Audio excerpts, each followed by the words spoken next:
Self Talk Podcast episode 6. episode ke-6. Yap. Berarti ini udah minggu ke-6 sejak kita mulai. Ya. Betul. Betul. Ya iya dong. Ini kan setiap minggu kita bikin satu episode. Jadi ini udah 6 minggu. 6 minggu. Itu kalkulasi yang baik ya. Yes, and we're so grateful untuk kalian semua yang ngedengerin. Kita nggak nyangka banyak sekali ternyata yang Iya. suka ngedengerin suara kita. Ternyata pada tertarik dan semoga membantu. Ya. Yes. Itu yang paling penting sih, semoga bisa membantu hubungan kalian. Semoga Itu harapan kita membantu. berdua ya. Iya bener banget. Dan untuk hari ini kita punya topik yang sangat menarik. Ya. Setuju nggak, Charles? Setuju banget. Selalu menarik. Topik Selalu menarik. kita, ya, topik kita selalu menarik. Untuk hari ini kita mau ngomongin tentang the power of your words. Ya.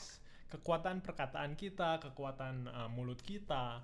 Karena menurut kita tuh perkataan kita tuh sesuatu yang sangat gampang untuk kita hiraukan. Betul, gampang dihiraukan tapi sebenarnya dampaknya sangat besar ya. Orang bisa lupa apa yang kita kasih, apa yang kita lakuin, tapi mereka nggak akan pernah bisa lupa how we make them feel.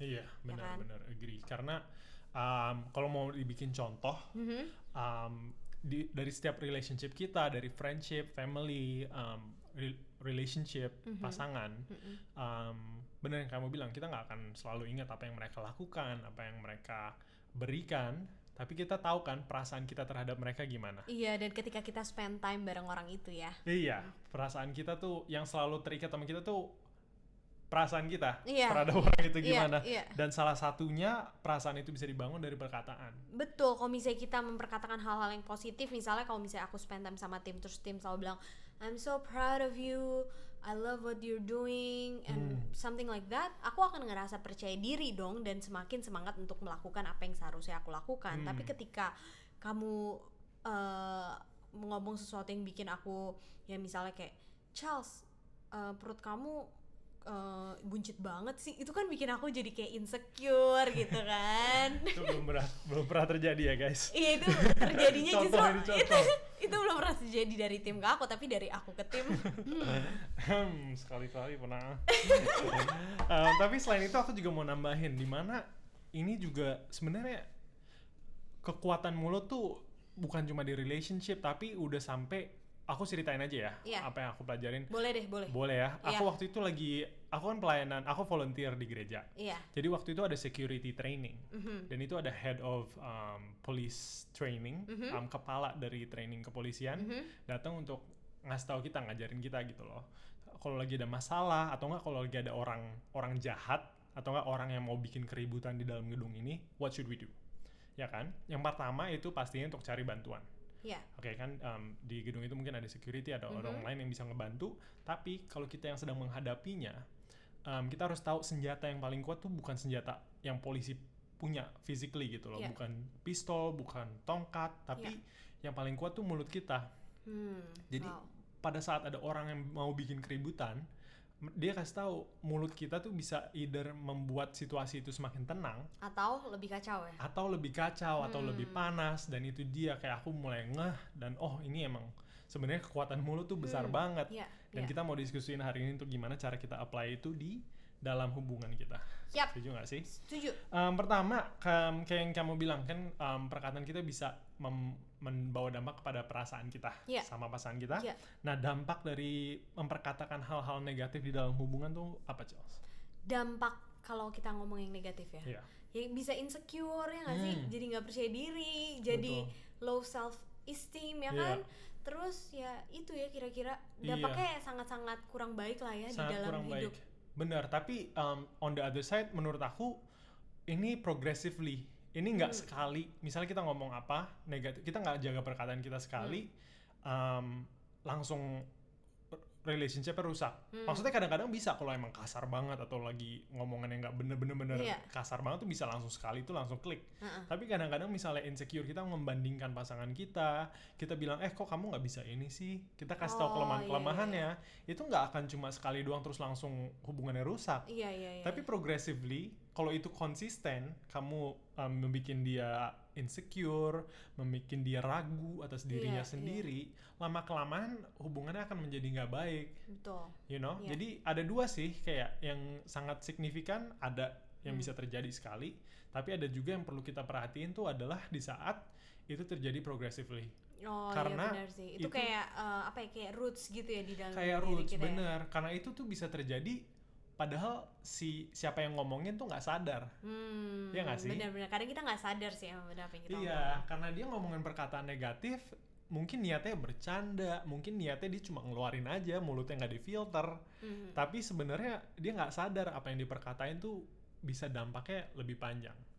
Kadang-kadang kita mikirin, kita lagi mikir ini kita sebut aja, padahal buat orang yang mendengar tuh perkataan tuh bisa ngiket gitu loh. Betul.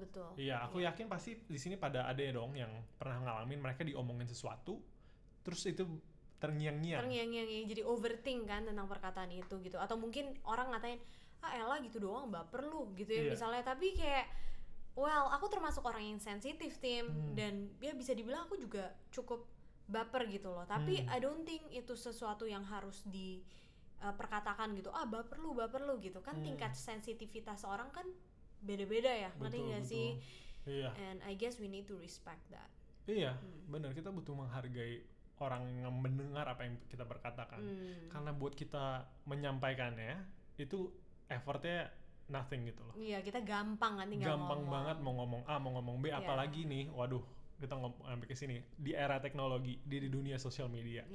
Ini makin gampang lagi karena kalau kita mau memperkatakan sesuatu kita nggak harus natap mukanya. Iya, kayak tinggal komen aja ya tinggal komen, tinggal ngetik. Atau pakai second account gitu ya. Pakai second account, kita tinggal ngetik aja dari rumah, di kamar, aman. Kita aman, tapi kita ngomong, kita nggak tahu dampaknya di orang itu tuh apa. Iya, karena aku salah satu korban ya, Tim ya. Kamu lihat kan waktu itu pernah ada satu orang yang komen sangat-sangat negatif gitu, padahal komennya juga nggak benar gitu ya. Kayak orang itu nggak terlalu tahu aku gitu, tapi dampaknya luar biasa ke aku. Aku beberapa hari nggak buka Instagram, dan aku mau berhenti juga, mau quit gitu. Aku bersyukur karena Tim ngingetin aku lagi gitu. Kayak bikin aku percaya diri lagi gitu. Tapi that's the effect ya, dampaknya bisa sampai segitunya gitu. Bener. Jadi ini kita butuh hati-hati. Kayak ini stranger loh dari sosial media kan, Charles? Iya. Apalagi kalau kalian lagi dalam hubungan. Iya, kayak orang yang kalian kenal ya. Kalian kenal dan sebenarnya kalian peduli dan kalian dekat, tapi kalau kalian nggak jaga-jaga, apa yang kalian perkatakan tuh bisa menyakitin. Baik kalian niat atau enggak. Iya. Bener nggak sih? Betul. Jadi kalau kita memperkatakan hal negatif, kita nggak careful, itu bisa membuat orang minder dan ragu sama dirinya sendiri kan. Betul. Nah, jadi on the other side, kalau kita memperkatakan perkataan positif, encouragement, itu justru dampaknya tuh lebih luar biasa, hubungannya jadi lebih sehat ya nggak sih? Iya, healthy.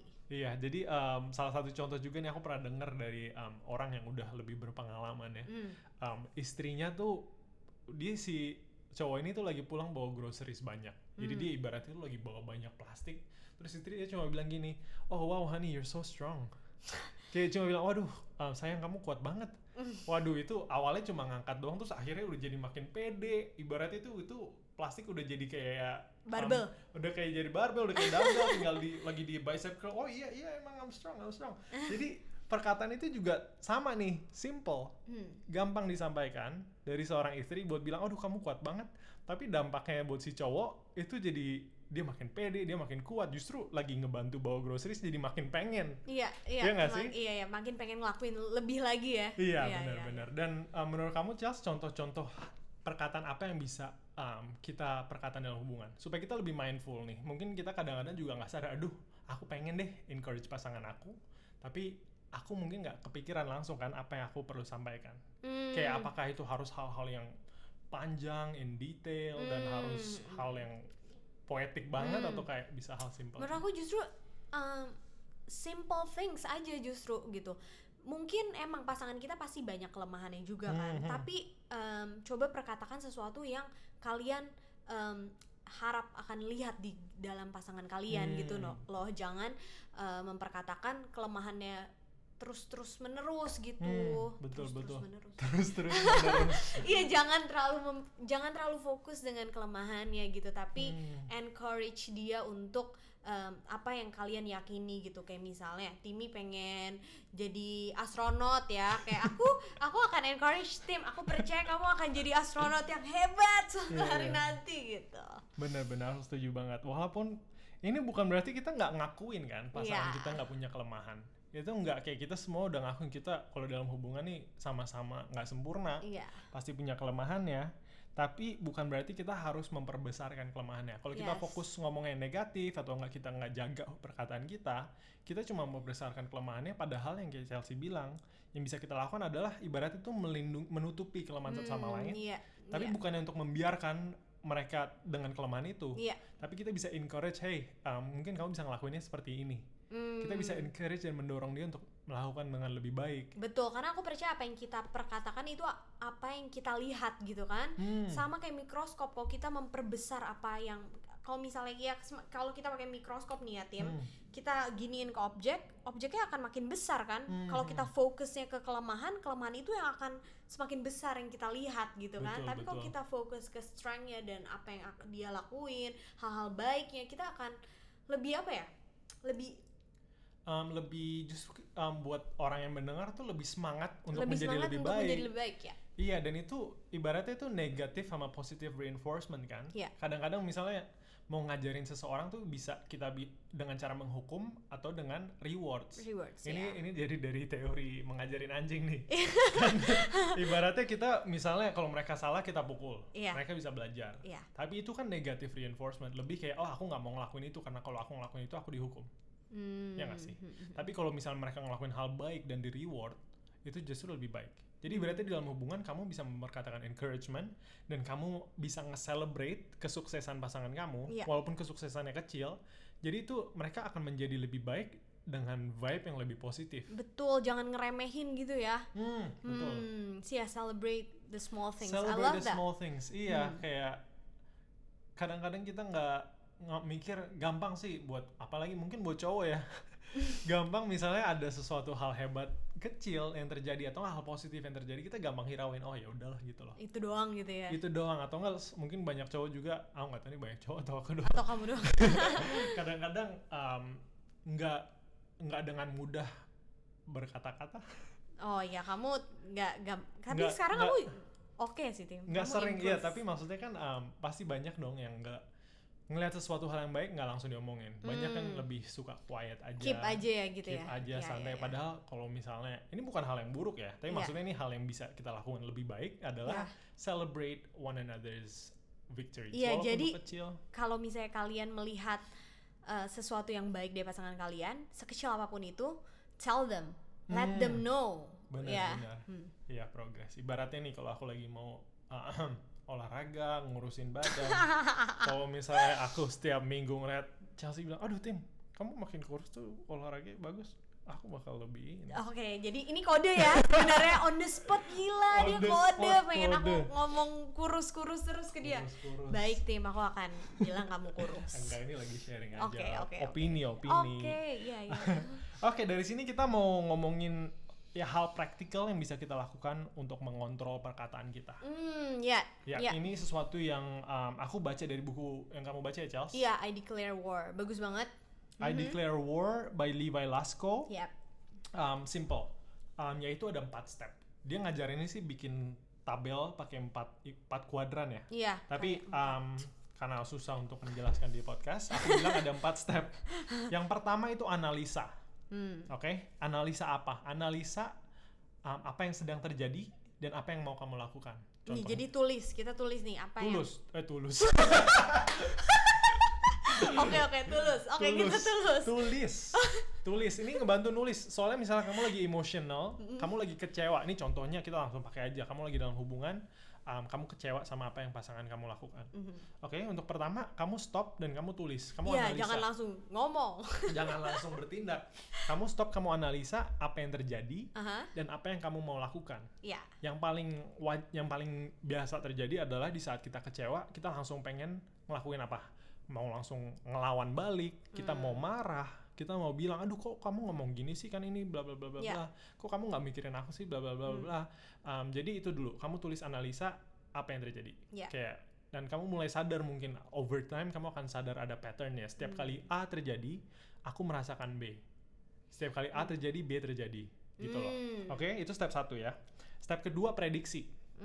Ini penting. Kamu prediksiin kalau kamu ngelakuin apa yang waktu kamu analisa kamu mau lakukan, apa yang akan terjadi? Oke, balik ke contoh kita, kecewa sama pasangan, kita mau marah. Kalau kita marah, apa yang akan terjadi? Apakah langsung menjadi akur? Apakah langsung hubungannya langsung indah? Enggak. Kalau kita marah, justru akan makin marah, dia marah, dia marah, kamu marah, volume makin naik, makin panas. Betul. Ya nggak sih? Ini contohnya aja ya. Kamu prediksi apa yang akan terjadi kalau kamu melakukan apa yang kamu mau lakukan sebelumnya. Step ketiga, prioritas. Lihat, kamu pikirin diri kamu sendiri dan prioritas kamu apa? Yang sebenarnya yang kamu mau apa? Maksudnya prioritas itu yang menjadi prioritas buat kamu apa? Yang kamu mau apa? Oh, aku mau pasangan aku mengertiin aku tentang ini.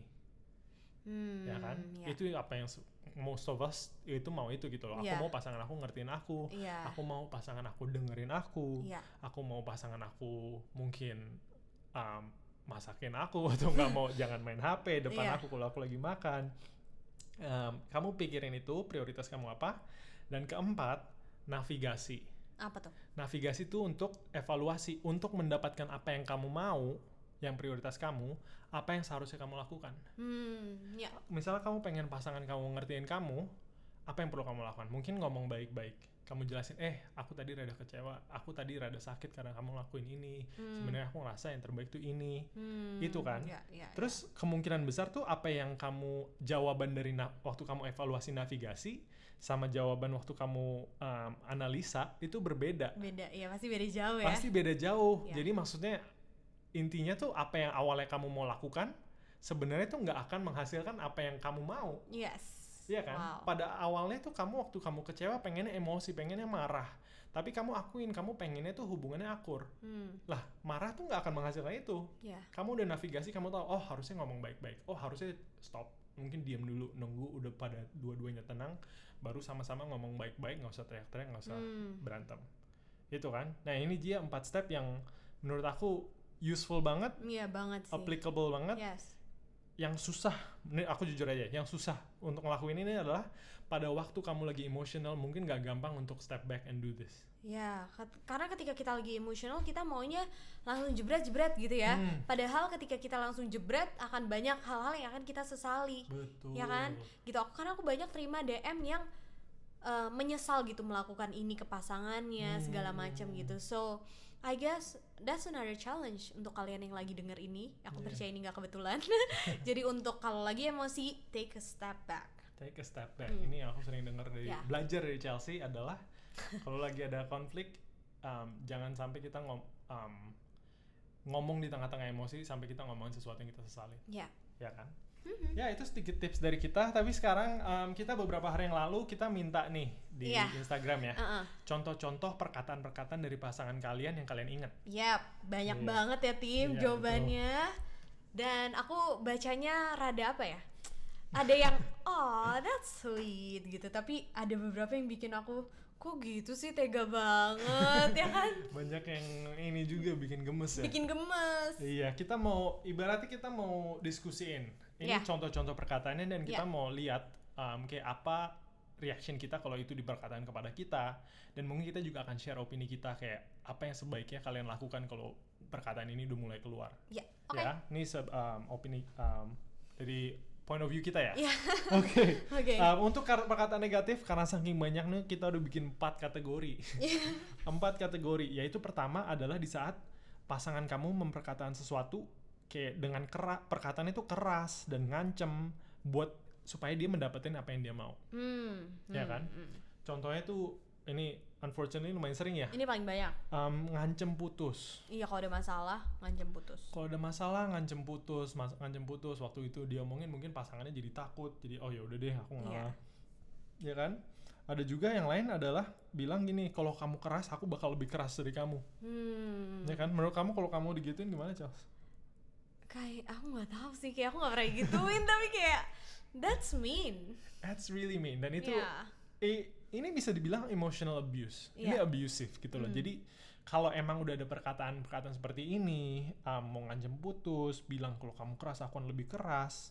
Ada juga satu contoh nih, kalau kamu nggak jadian sama aku akan bikin kamu sengsara seumur hidup. Wow. Ini menurut aku lebih ke lucu sih, kayak masa karena nggak jadian, ya kan? Tapi maksudnya ini emotional abuse kalau ini tetap berjalan dan tetap berada dalam hubungan, menurut aku ini it's really gonna be bad.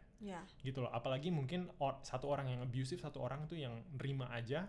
In the long term, orang yang nerima aja akan makin sakit. Benar. Gitu loh. So the best way that we can say adalah sampaikan, jangan takut. Maksudnya pasti banyak orang yang segan, takut kan, kayak untuk melawan balik ya.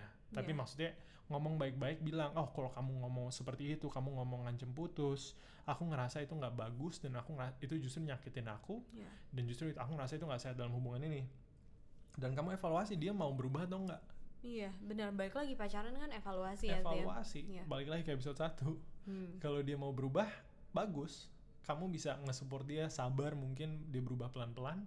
Tapi kalau dia nggak mau berubah, itu dia. Kamu mungkin bisa menentukan gitu. Apakah ini pasangan yang kamu mau atau enggak. Iya, suruh pasangannya bikin yang tadi, yang evaluate. Analisa, prediksi, apalagi? Prioritas sama navigasi. Iya.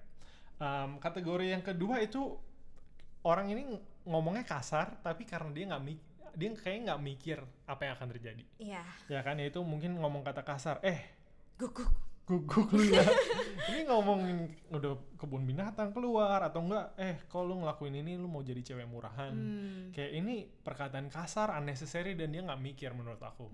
Soalnya ini perkataan ini keluar pasti bisa nyakitin, tapi nggak ada benefitsnya sama sekali. Iya, betul. Ya nggak sih? Nggak ada faedahnya. Kurang lebih mirip sama kategori ketiga, yaitu mulut yang nggak difilter. Mulut nggak difilter. Ini ada contoh ya, pernah lagi down, terus dia malah bilang, makanya jangan netting mulu, baperan banget sih. Iya, ini kayak yang tadi aku ngomongin ya. Tadi kamu sempat bilang kamu kan. sempat mention awalnya tentang baper, dan juga ada yang bilang, aduh kamu bikin mood aku makin hari makin hancur aja. Nah ini menurut aku sama kategori kedua nih, sama-sama nggak mikir, sama-sama nggak difilter. Tapi yang ini menurut aku yang awal kan kasar, yang ini tuh lebih bisa dibilang ini mungkin bisa innocent. Maksudnya dia bisa ngomong aja apa yang lagi di pikirannya, aduh jangan netting mulu, baperan banget sih. Itu sesuatu yang rada, maksudnya mungkin si cowok atau si cewek nggak mikir bahwa ini bisa nyakitin. Tapi sama sih solusinya, kalau kamu merasa tersakiti atas apa yang pasangan kamu berkatakan, bring it up, kayak ngomong ke dia, dan kalau dia mau berubah bagus, kalau enggak itu waktunya kamu evaluasi. Dan yang keempat adalah di saat pasangan kamu tuh nggak mikir, dan sama juga ini bisa jadi dia innocent, tapi dia nggak considerate atas apa yang akan terjadi. Mungkin dia ngomong, endut sini endut. Terus ada juga dia lebih cantik dari kamu. Nah ini lebih ibaratnya tuh kelihatan ini pas orang ini tuh lebih make jokes. Ibaratnya dia nggak ada niat. Ini sangat mungkin dia nggak ada niat, tapi dia pengen bercanda, tapi dia nggak tahu bercandaan itu bisa nyakitin. Iya, betul. Iya, jadi ini contoh-contoh negatif yang kita dapat dari kalian.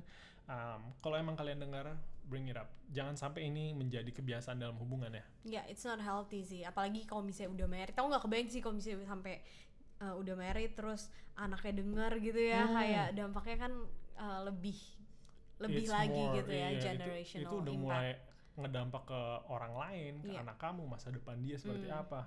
Dan beberapa contoh-contoh positif kita mau share nih. Aku suka banget sama yang ini, Charles. Apa? Ada yang bilang gini, aku percaya sama kamu pasti bisa menjadi lebih baik. Asik. Jadi ibaratnya ini mirip apa yang kita diskusiin ya. Di saat kamu mungkin ngelihat pasangan kamu punya kelemahan, tapi kamu nggak perlu memperbesar kelemahan itu. You know, kamu bisa dengan cara mengencourage dia, ayo kamu pasti bisa jadi lebih baik, kamu bisa ngelakuin ini, kamu bisa ngelakuin ini. Justru dia bakal menjadi lebih baik dan dia happy karena kamu support. Betul, ya. Iya kan? Iya. Sama ada juga nih, semangat, I'll support you, keep praying. Asik. Ya ini contoh-contoh yang mungkin bisa kalian pakai nih dalam hubungan kalian. Ada satu nih, ada yang ngisi di Love Talk Podcast Instagram. Apa? Tim, I won't ever leave you. Oh my god, itu kamu yang ngisi sendiri. Itu salah satu yang aku ingat dan valuable to me. I'm so proud to be your boyfriend. Love that. Iya, jadi ini kurang lebih ya, ini contoh-contoh positif yang bisa dibilang gampang kalian sampaikan, tapi ini bisa membawa dampak yang besar. Yeah. Yeah. Love that. Yeah. Kurang lebih itu dulu ya, Charles. Ada closing thought buat kita? Closing thoughts, kita bisa memilih untuk memperkatakan hal-hal yang membangun dan bukan menuduh yang membuat pasangan kita jadi nggak percaya diri, jadi overthink, insecure. Iya, betul. Dan juga kita bisa memilih untuk mengakui kelemahan kita dan kesalahan kita. Yep. Pada saat mungkin kita salah ngomong, kita bisa memilih untuk, kadang-kadang kalau kita lagi emosi itu gampang untuk kita justru lawan-lawan terus. Tapi di saat itu kita bisa step back dan bilang, oke, aku salah. Kalian bisa resolve it. Dan memilih untuk tidak berasumsi buruk tentang motivasi pasangan kita ketika ada masalah. Kalian bisa talk it out. Be mindful of your words. To love without agenda. Untuk mengasihi tanpa syarat, ya. Betul. Agree. Hopefully topik hari ini ngebantu kalian. Yes, and we can't wait to see you in the next episode. Bye guys.